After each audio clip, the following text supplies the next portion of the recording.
All right, guys, this is Chad, one half of the Fusion Haa Podcast. You see, my partner in crime, Jeremy, is not here, which he actually was really excited to meet you because he is the biggest Resident Evil fan, like the biggest.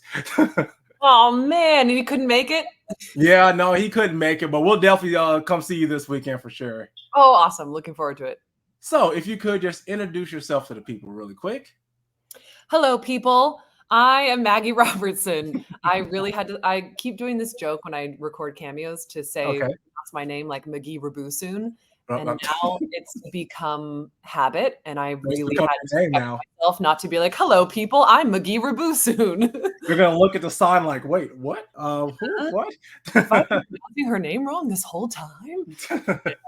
I have. Yes. Anyway, so I'm Maggie Robertson, and you might know me as Lady Dimitrescu from Resident Evil Village, or Orin the Red from Baldur's Gate 3. Many other video games. Insert here. Bink. Yes. I've been. You're busy. I'm busy. And you've actually had a really great selection of games too. Resident Evil Village to Baldur's Gate 3. That is impressive. Casual, super casual. Super casual, right? From Village to Baldur's Gate 3. Yeah, look at you. I'm like, oh, it's nothing. Don't worry about it. I think you forgot something, though. I think you forgot you were the winner of the best performance at the Game Awards. Oh, no. Yeah. You called me out. At the Golden Joystick Awards. Best acting in video game. My award nominations like a arrogant chump. That's No. I mean, to me, it's super impressive. It's really impressive with what you've done. So I just figured I'd highlight it. Well, no, thank you very much. Yeah, that was super special. Also, because Resident Evil Village was my very first video game, so then to have had the reaction and the critical acclaim that character has garnered for me is really exciting and special. Okay. So, Maggie, if you could just tell us a bit about yourself, like maybe your upbringing, and if any of your upbringing led you to what you're doing right now. Ooh, yeah. Hindsight is 2020, as they say. So, I think when I was a kid, the voice was always the cornerstone of what I did. I started off as a singer, actually, first. Then moved into acting. So then within acting, I actually studied and got a master's degree in classical acting in London, which is just code for a lot of Shakespeare. Yeah. So that's very much centered around the use of the voice, flexibility, versatility, and how we're dealing with and thinking about language and how it affects the body as well. And all of those things in hindsight are things that I pull with me into voiceover work today, especially the music background. Having a trained ear is extremely helpful. A lot of the characters that I've played, I pull a lot from my Shakespeare background for them. Really? Thinking about text, thinking about the ways in which language can be utilized the most efficiently, and how different characters are utilizing language in different ways. There are different rhythms and tempis. So yeah, all of that, in hindsight, it all stacks up. Yeah. To hear, even though at the time it felt like I was just, you were just going with the flow. Yeah, totally. Yeah. So a little insight on me and Jeremy. We're both music nerds. We both were in band through our high school year. I've played at Carnegie Hall. So when I was kind of looking at what you do, oh my God. I did it in high school. So like, I don't know if it's the biggest flex in the world, but our band got selected to go, and I was just fortunate enough to go. And I don't know if you've been there, and I'm sure you have. Just going there and seeing. Oh, you haven't? I don't think I have. No, I actually haven't. So you've got me beat. I'm jealous. Look at me. Just seeing all like the legends and the names of people that are there is just a really cool experience. So you said you were a singer before you really got started and everything else. Do you have a particular genre, like your favorite genre you like to sing? I like jazz a lot. Jazz? Oh, okay. I like jazz a lot. Those are also some of my favorite artists to listen to as well. Especially kind of this fusion of different genres, jazzy, bluesy, jazzy, poppy. The Esperanza Spaldings, the Leanna LaHavises, the Aaron Allen Canes of the world, I think are just fantastic in every way. So, yeah. I agree. Yeah. You hear jazz and everything, man. Jazz is so influential. Yeah. For sure. Yeah. So What Was there instrument like did you play, by the way? what Sorry. did I play? Oh, no worries. I played the trombone. I played the trombone and I played the euphonium a bit. A little percussion. I'm not the best, but I get it.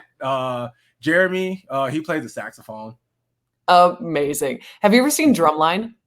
Oh, The come on. movie? Oh, come on. Oh, come I on. have That's this why I scene started in my learning to play it. head. That's why I about started playing. Nick can't his little Yeah. lip. Yeah. I have this scene in the movie in my head where they go down to each of the different line leaders and they're like, Uh-huh. tuba is the heart and soul of this band, and then it cuts to the next, and the trombone is the heart and soul of this band. The is the best part of this band, and every section just thinks they're the Yeah. best, the most Yeah. iconic I mean, piece. because that's how it goes. We know that's how it It is. goes. You have to love what you do. Anyway, so I just had Yeah, that. I'm sure when you were singing, you're like, it's all about the singers. The voice is the most important part of this. Yes, you little violins. You just play my tune, play my ditty. You accompany me, violins. La la la. So, Maggie, was there a particular point when you decided, like, I want to become an actress / voice actress? It all kind of flowed together. I only Really? started acting by accident. Accident? Yeah, Oh, please do tell. I know. Well, I was in high school and my friend wanted to audition for the school play, but didn't want to do it alone. And so she forced me to audition with her. And I was like, fine, but I don't want to do this. I'm just doing it for you. And then I got cast and she didn't. Oh, wow. So yeah, that was the first time I ever thought maybe I have talent doing this. Okay. And that's how I became an actor. And the rest is history. But yeah, what was the rest of your question? Oh, and like as far as becoming a voice actress, how did you start that? Resident Evil was my first voiceover and performance capture job that kind of launched me into the industry in a real mega way, which is crazy to say. Yeah. So that was my very first time doing it, but it felt so familiar. In a lot Really? of ways, because it did pull from so much of my Shakespearean background and my theatrical background. Doing performance capture is kind of the marriage of theater and on camera. You have a very physical style of acting and character embodiment. You're kind of working in a black box where you only have your body to tell the story. You can't rely on sets and makeup and hair and costume pieces. Yeah. You only have your imagination. And so that stuff is really fun and everything that I had been doing up until that point. And then you have the on-camera bit where you have a big, wide, essentially camera that you're performing to in the wider scheme of the volume, but then you have a really close-up camera in your head getting really minute details of your performance. So you're acting both big and small. Wow. And interesting thing. But especially with Lady Dimitrescu, she felt very Shakespearean to me in a lot of ways, especially with how she's using language. So it felt like such a natural sidestep from what I had been doing before that it didn't actually faze me that much. I kind of was like, wait, this feels too easy. Is this too easy? This feels so natural. I was both invigorated because it was a new challenge, but also comforted in the sense that it felt so familiar in so many different ways. So it really was kind of that lightning bolt moment for me when I was working on Resident Evil Village that I then was like, okay, I think I'm going to look at this more seriously. I think this is where I need to be. That is one heck of a place to start. Are you kidding me? Well, so I have to give you props because your portrayal of Lady Dimitrescu was absolutely insane. So now that I know that you actually like did everything yourself, it's amazing. It's amazing. So I read this and I don't know if it's true. Is it true that you didn't actually know that you were auditioning for Resident Evil? Oh yeah. So, and that's very common. Really? Video games are notorious for having everything under NDA. They don't want any information to get out there. So a lot of the times, even now when I'm auditioning under code names and kind of using my best guess to figure out what this game could be given context clues. But when I was auditioning for Resident Evil, I had no context clues. I was not a member of the industry yet. So I went into it completely blind and had no idea what I was auditioning for. And I think actually that was kind of a blessing because I didn't understand the stakes and I didn't feel the pressure to make Yeah. the stakes of what I could lose if I didn't book it. I just went in there with the intention of doing my best work as an actor and laying it all out on the floor and then walking away feeling like I did my best. And yeah, I didn't realize that I had booked something major until I showed up on day one for the table read. And you could kind of feel there was an energy in the air. There was like an electric energy in the air that you could feel around the room where people were whispering excitedly and about Yeah. the project. And I just very much was like, oh crap, I think I'm missing something here. I think something really big is happening and I should probably figure out what it is. Yeah. So, do you play video games at all? Do you have any familiarity, or you just okay, okay, that's fine, that's fine.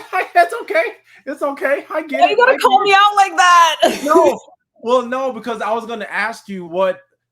So I was looking at your acceptance speech for one of your awards that you won, and you kind of touched on Capcom and what it meant to you. So I was going to ask what Capcom and the Resident Evil franchises meant to you.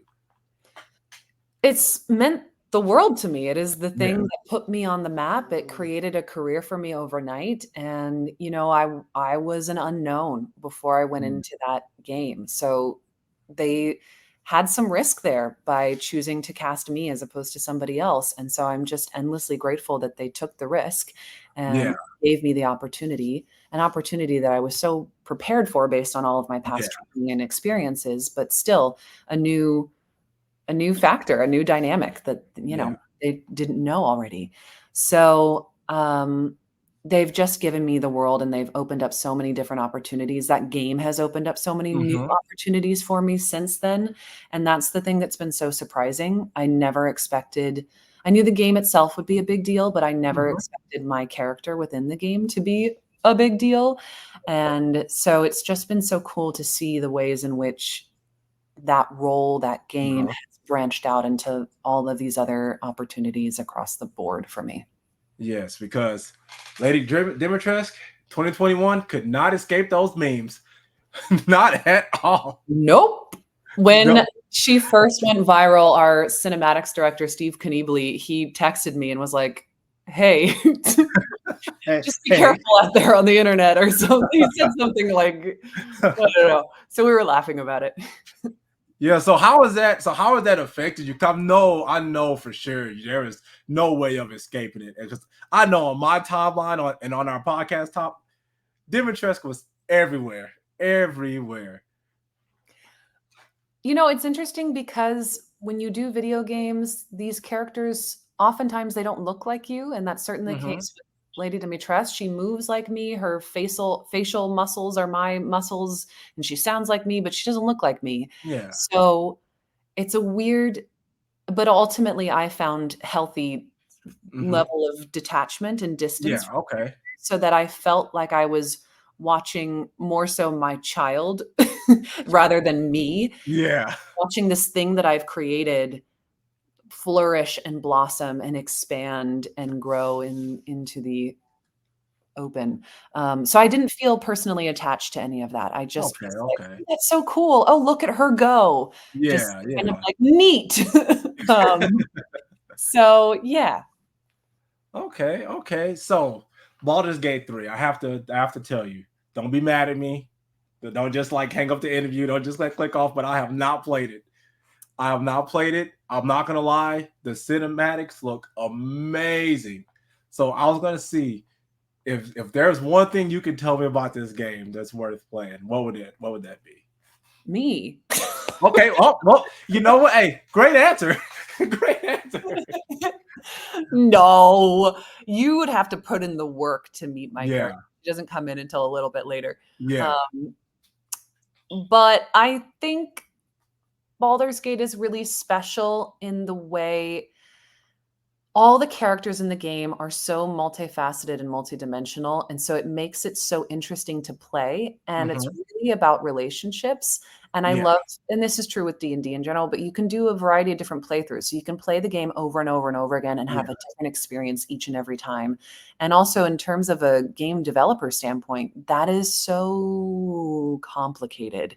They showed me their little like chart with the branches, and you go out. Oh man, I bet that was insane.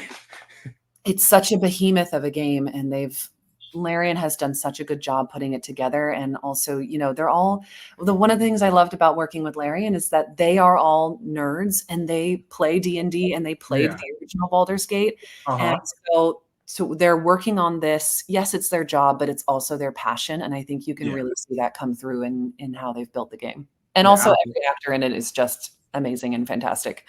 Yeah, because I've been watching it, and it looks great. That's why it's won so many awards. And I'm looking at this, I was like, how have I missed this game? How have I missed this over my many years of playing video games? Yeah, how have you missed it?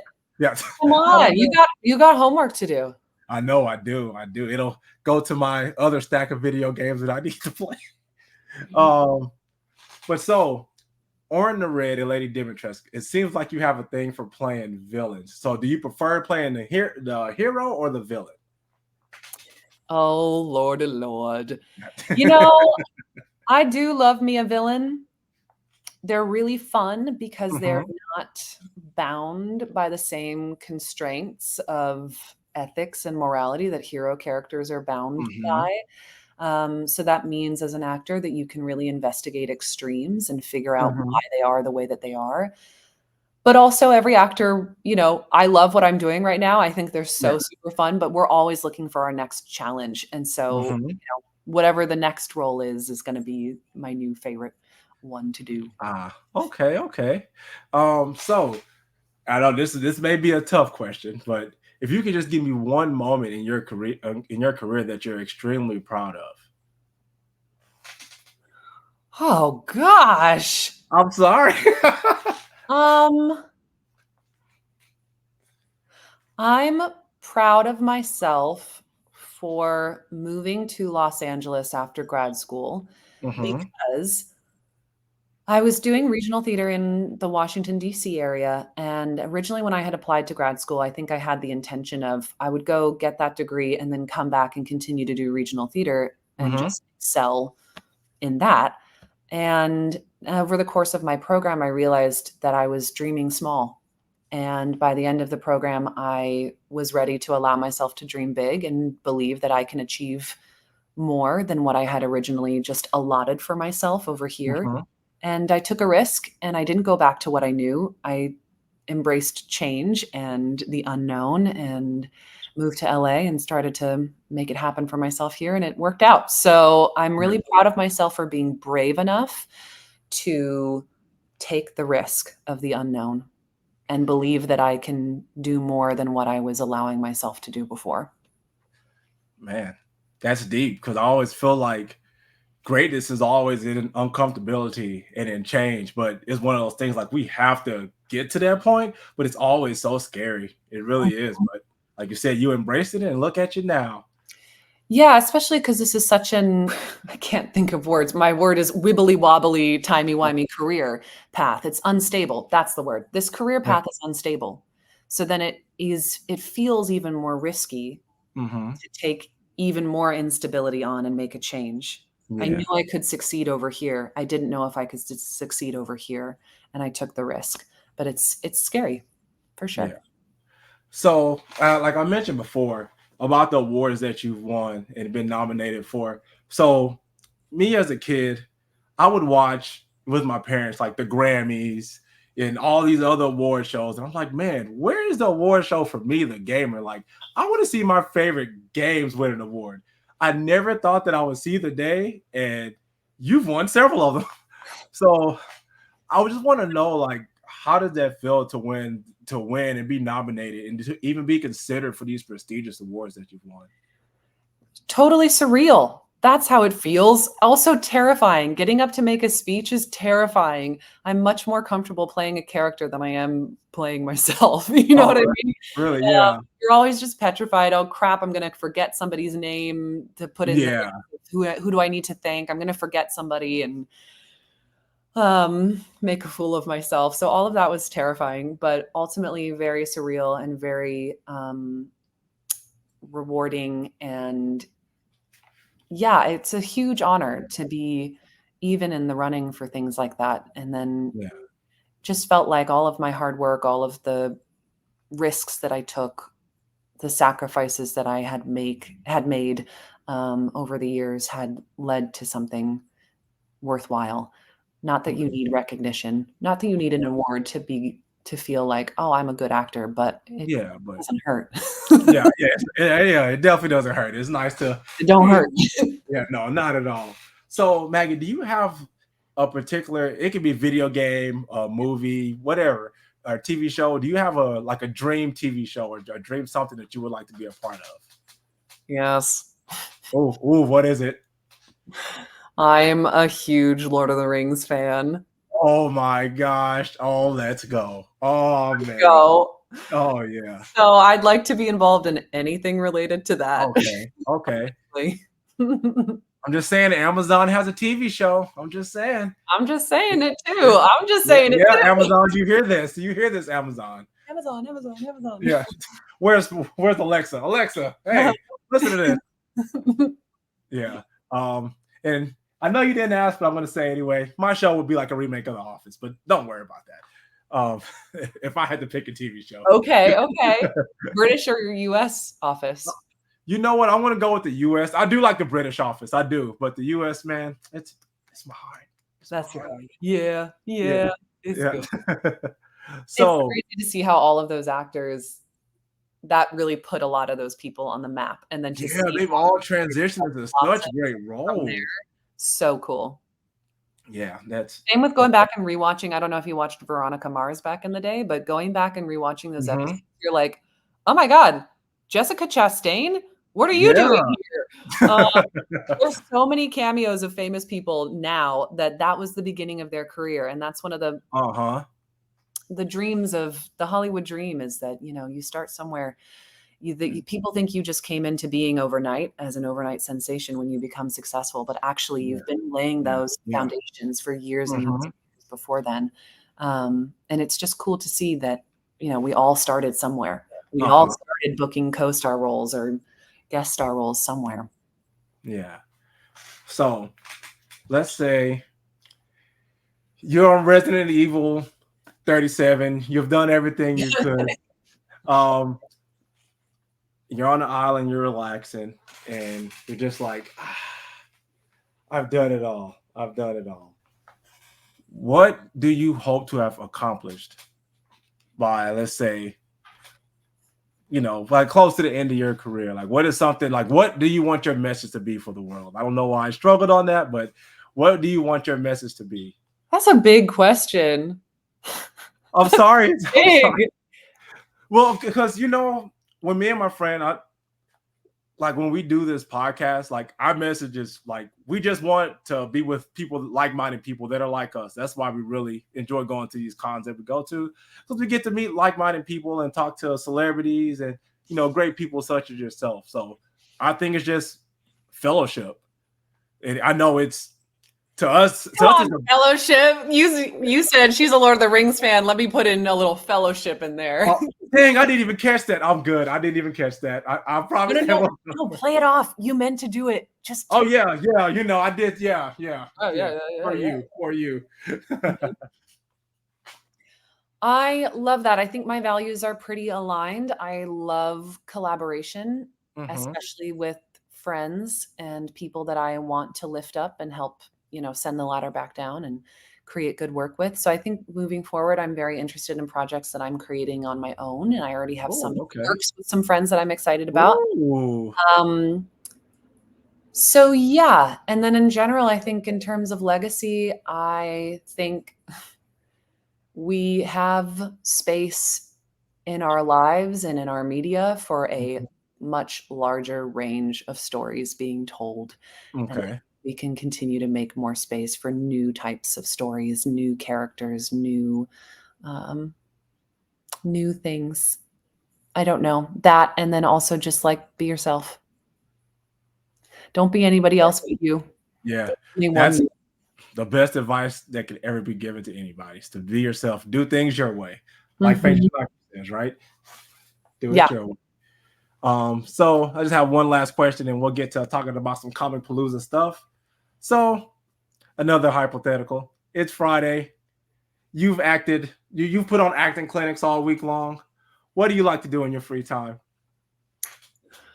Well, I just got a puppy, so What kind of puppy? my free time. She's like a terrier Rottweiler mix. Who knows? I haven't done the genetic test yet because I'm too lazy and I don't want to buy it.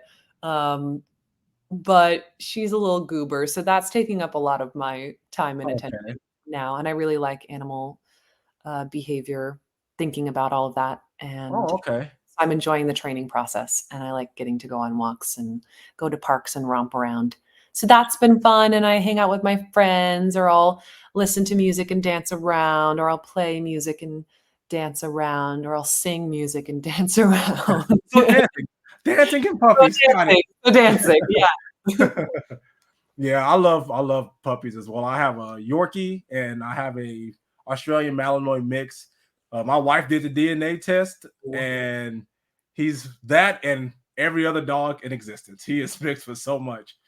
Wait, so you have 2 dogs, or was that one combination? Oh, no, I'm sorry, I have 2 dogs. One is just a Yorkie. One is a Yorkie. Yeah. And then the other is this amalgamation of every dog. Yes.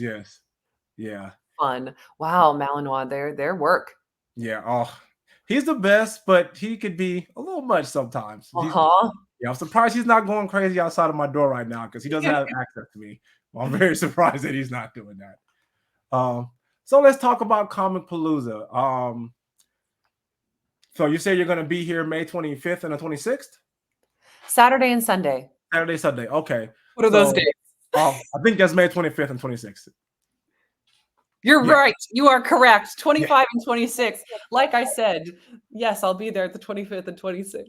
Okay, so what can some of the fans and everybody expect from you? What are you going to be doing there? You're going to be doing autographs, pictures, selfies? Well, yes-y doody. Okay. Yep. Howdy doody. Yep. Yes, sirree. I'm going to be signing. I'll have a table doing autographs. I'll have prints on my table that will be available to sign. We can take selfies. I like to take a variety of selfies, and trolling is my love language. So don't be nice. I troll you a little bit in the pictures. And feel free to bring your own thing if you have like a game cover that you want me to sign, or something that you've done. My favorite thing ever is when artists will bring me their own artwork to sign. Which I think is just super cool. And I love the creativity that's within these fan bases and these communities. So that's always super fun. And yeah, I'm just going to be trying to keep it chill and having a good time. So come as you are. And that's a perfectly good way to be. Okay. Yeah, we're definitely going to come find you for sure. I'll be flying in from out of town. I'm going out of town tonight, but I'll be flying in Saturday morning. So, whoa. Yeah. Okay. Fast turnaround. Goodness me. Very busy day, to say the least. But I'm sure you know a bit about that. So I'm sorry, I lied. I do have one more question. You're a liar. I'm sorry. Just kidding. Have you been to any other cons before? This your first con, or? I have now been to quite a few. I keep thinking, oh, I just started doing cons, but then I'm like, no, I don't think you can say that anymore. I think you've done a lot of cons by now. So yeah, but it's always nice to do them because it's so nice to be able to meet people in person. So I really value that personal connection that we get to have as opposed to just online virtually. Yeah. Okay. How does it feel when you see other Lady Dimitrescu walking around or coming up to you? So good. Feels so good. And do whatever cosplay you want. You can be per the game, strictly that, or you can put your own flair on it. I love to see people make it their own too. So nobody is off limits from doing a cosplay, in my opinion. But I love it. I've gotten to see people on stilts a few times, like on stilts? 9'6" on stilts. Oh my gosh. A real experience to feel viscerally what it's like to be next to something that is that massive and feel how dangerous it feels and powerful it feels. Yeah. So that's really cool. Yeah. When you're playing the game and there's a part where Lady Dimitrescu is walking around chasing Ethan. He's just chasing him around and she just casually walks. He's walking by her like casually when he's trying to sneak by her. I'm like, bro, you better run. She is 9 foot. Well, you said 9'6". She is 9'6". She's not playing. You better run. She's not playing. She takes one step and she's crossed an entire freaking football field almost. Exactly. So you better run. Well, Maggie, thank you so much for coming on with us. I truly appreciate it. Like I said, my partner's not here, but he's here. He's here in spirit. Absolutely. For sure. Let the people know your social medias and where they can find you. Cool. Well, thank you so much for having me. It's been a pleasure. I'm so grateful to be here, and I can't wait to meet everyone this weekend at Comicpalooza. So yes, Comicpalooza. Let's go. Come see me or else. You can find me on social media at Maggie the Bard, B-A-R-D, across all platforms. Okay. That's where you can find me. Yeah. You guys, you guys follow her, man. She's the best. She's super cool. Well, Maggie, thank you. Okay, I'm sorry. She's all right. But Maggie, thank you so much for doing this with us. Really appreciate it. Like I said, we're gonna come find you on Saturday or Sunday. We have a slew of panels we're doing, but we're coming to see you. That's for sure. Oh, awesome. Okay, so you're leading some panels. Yeah, we're doing some with some of the anime voice actors, and so. Oh, fun. Okay, well, I look forward to seeing you in person then. Oh, absolutely. I'll be the tall blonde. Yeah, I'll be the tall guy. I think, what am I wearing Saturday? Black Panther's suit. I think it's like not like the actual suit, but it's like it's this website called Super X. They make anime superhero workout gear, and they got this crazy Black Panther suit. So that's what I'm wearing. Fun. Ooh, that sounds fun. I love nerdy swag, but also nerdy swag that's functional. Yeah. Anyway. Yeah. I'm on board. Can't wait to see it. Okay, well, guys, this is Fusion Haa, and this is Maggie Robertson. And thank you so much again for coming on with us. And we will see you this weekend. Guys, come to Comicpalooza, May 24th through the 26th, as you can see below here on the bottom of the ticker. Come see us. Come hang out with the other podcasters, the other celebrities. John Cena's going to be there. You'll finally be able to see him in person because you can't see him anywhere else. I didn't know. Cool. Yeah. Oh man. Yeah. I got my autograph thing already ready. I'm so excited. Come see some of the other anime voice actors from Spy Family, Chainsaw Man. We have someone from the Miles Morales Spider-Man movies. We have Maggie Robertson, aka Lady Dimitrescu. So there's so much for everybody. So guys, come out and let's have a great time. But this is Fusion Haa, and we are out. I can't do the fusion dance because my partner's not here. So Maggie, I do it with you. Ha, there we go. Boom. That way. There you go. The other way. Boom. Yeah. Okay. We always do the fusion dance. Okay. We did it. Congratulations. We fused into something that you're going to have to explain on Saturday when people see you. We're fusing.